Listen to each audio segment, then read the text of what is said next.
City India news, महाराष्ट्रातील लोकप्रिय news channel.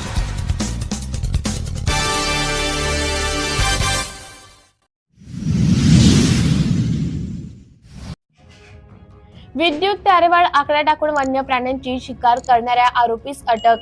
खापा वन परिक्षेत्रांतर्गत नागलवाडी वन क्षेत्रातील घटना।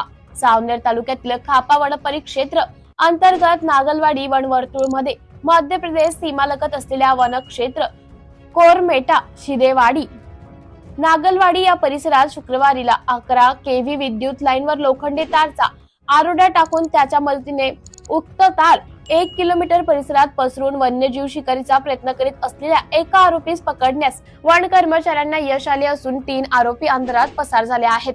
आरोपींविरुद्ध वन्यजीव संरक्षण अधिनियम 1972 चे कलम 9 अन्वये वन्य प्राणी शिकार बाबत वन गुन्हा दाखल करण्यात आला असून आरोपी वसंत बन वय वर्ष 35 राहणार तोरणीसह बिछावा जिल्हा छिंदवाडा मध्य प्रदेश यास अटक करण्यात आली आहे।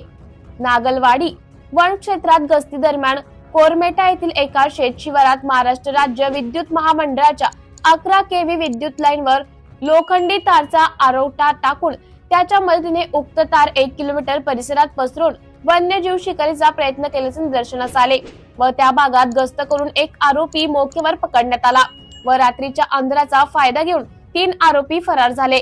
उक्त आरोपी विरुद्ध वन्यजीव संरक्षण अधिनियम 1972 चे कलम 9 अन्वये वन्य प्राणी शिकार बाबत वन गुन्हा दाखल करण्यात आला। सदर कार्यवाही उपवन संरक्षक नागपूर विभाग डॉक्टर भारत सिंह हाडा व त्यांच्या मार्गदर्शनात सदर वन्य गुन्ह्याचा तपास सहाय्यक वन रक्षक नागपूर विभाग व्हीपी गंगावणे व खापा वन परिक्षेत्र अधिकारी SG आठवले करीत आहेत। सिटी इंडिया न्यूज साठी प्रतिनिधी पुरुषोत्तम नागपूरकर।